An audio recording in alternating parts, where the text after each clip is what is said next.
Good morning students, कैसे हो आप सब। तो 8 चैप्टर हम कंप्लीट कर चुके हैं। आज हमें 9 चैप्टर स्टार्ट करना है। 9 चैप्टर है force and laws of motion. तो इस चैप्टर के अंदर हम फोर्स और मोशन के डिफरेंट लॉज के बारे में स्टडी करेंगे। देखिए, स्टार्ट करते हैं। In the previous chapter we described the motion of an object along a straight line.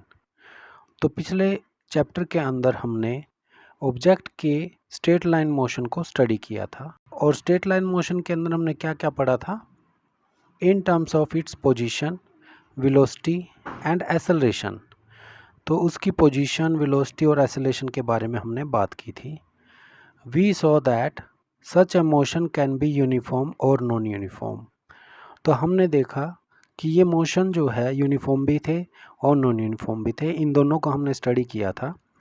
Uniform motion क्या था?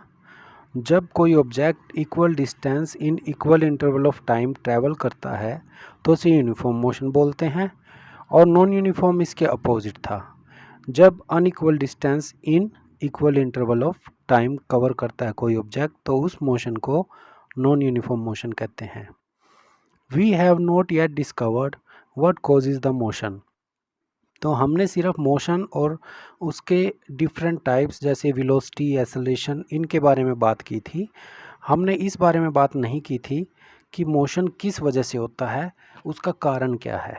कॉज का मतलब होता है कारण, कि किस वजह से मोशन प्रोड्यूस होता है किसी ऑब्जेक्ट के अंदर। Why does the speed of an object change with time. Object की स्पीड कैसे चेंज होती है। Do all motions require a cause. क्या सभी मोशन को कोई कारण चाहिए। If so what is the nature of this cause. अगर कोई कारण होता है मोशन का तो वो क्या है। In this chapter we shall make an attempt to quench all such curiosities. तो जो भी हमारी इस तरह की जिज्ञासा है, जानने की इच्छा है, क्यूरोसिटी का मतलब यही होता है जानने की इच्छा। तो जो ये टॉपिक हैं जो हमने अभी अभी बात की है जिनके बारे में, इनको इस चैप्टर के अंदर हम जानेंगे कि किस वजह से मोशन प्रोड्यूस होता है किसी ऑब्जेक्ट के अंदर। फॉर मैनी सेंचुरीज, काफ़ी शताब्दियों से the problem of motion and it's cause had puzzles scientist and philosopher. काफ़ी सालों से जो मोशन और इसके कारण की जो प्रॉब्लम्स थी उन्होंने साइंटिस्ट को काफ़ी पजल रखा। A ball on the ground when given a small hit. जब ग्राउंड पे पड़ी हुई बॉल को थोड़ा सा हिट किया जाता है, does not move for ever. वो हमेशा चलती नहीं रहती, थोड़ी देर बाद जाके वो रुक जाती है। Such observation suggest that rest is the natural state of an object. अब ऑब्जेक्ट अगर थोड़ी देर बाद जाके रुक रहा है तो उसे क्या कहते हैं? Natural state. तो इस तरह के ऑब्जर्वेशन से हमें पता चलता है नेचुरल स्टेट जो है वो रेस्ट है। This remained the belief until Galileo and Isaac Newton developed an entirely different approach to understand motion. ये सोच कब तक थी? जब तक गैलीलियो गैलीली और न्यूटन ने कुछ थ्योरियां हमें नहीं दी। देखिए आगे। In our everyday life we observe that some effort is required to put a stationary object into motion or to stop a moving object. तो डेली लाइफ के अंदर हम देखते हैं कि कुछ एफर्ट ज़रूर लगाने पड़ते हैं किसी ऑब्जेक्ट को मोशन में ले आने के लिए या किसी ऑब्जेक्ट को रोकने के लिए। We ordinarily experience this as a muscular effort. हम आम तौर पर ये सोचते हैं कि वो हमारे मस्कुलर एफर्ट ही होते हैं, किसी चीज़ को चलाना है या रोकना है। And say that we must push or hit or pull an object to change its state of motion. तो ज़्यादातर हम क्या करते हैं, हमें या तो किसी चीज़ को पुश करना पड़ता है या पुल करना पड़ता है किसी ऑब्जेक्ट को चलाने के लिए।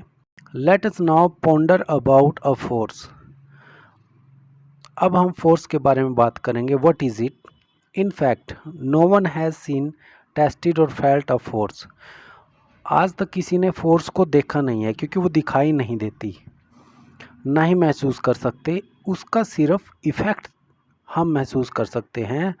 हाउएवर वी ऑलवेज सी और feel the object of a force, कि हम हमेशा फोर्स के इफ़ेक्ट को देख सकते हैं या महसूस कर सकते हैं। It can only be explained bye describing what happens when a force is applied to an object. Pushing, hitting and pulling of object are all ways of bringing object in motion.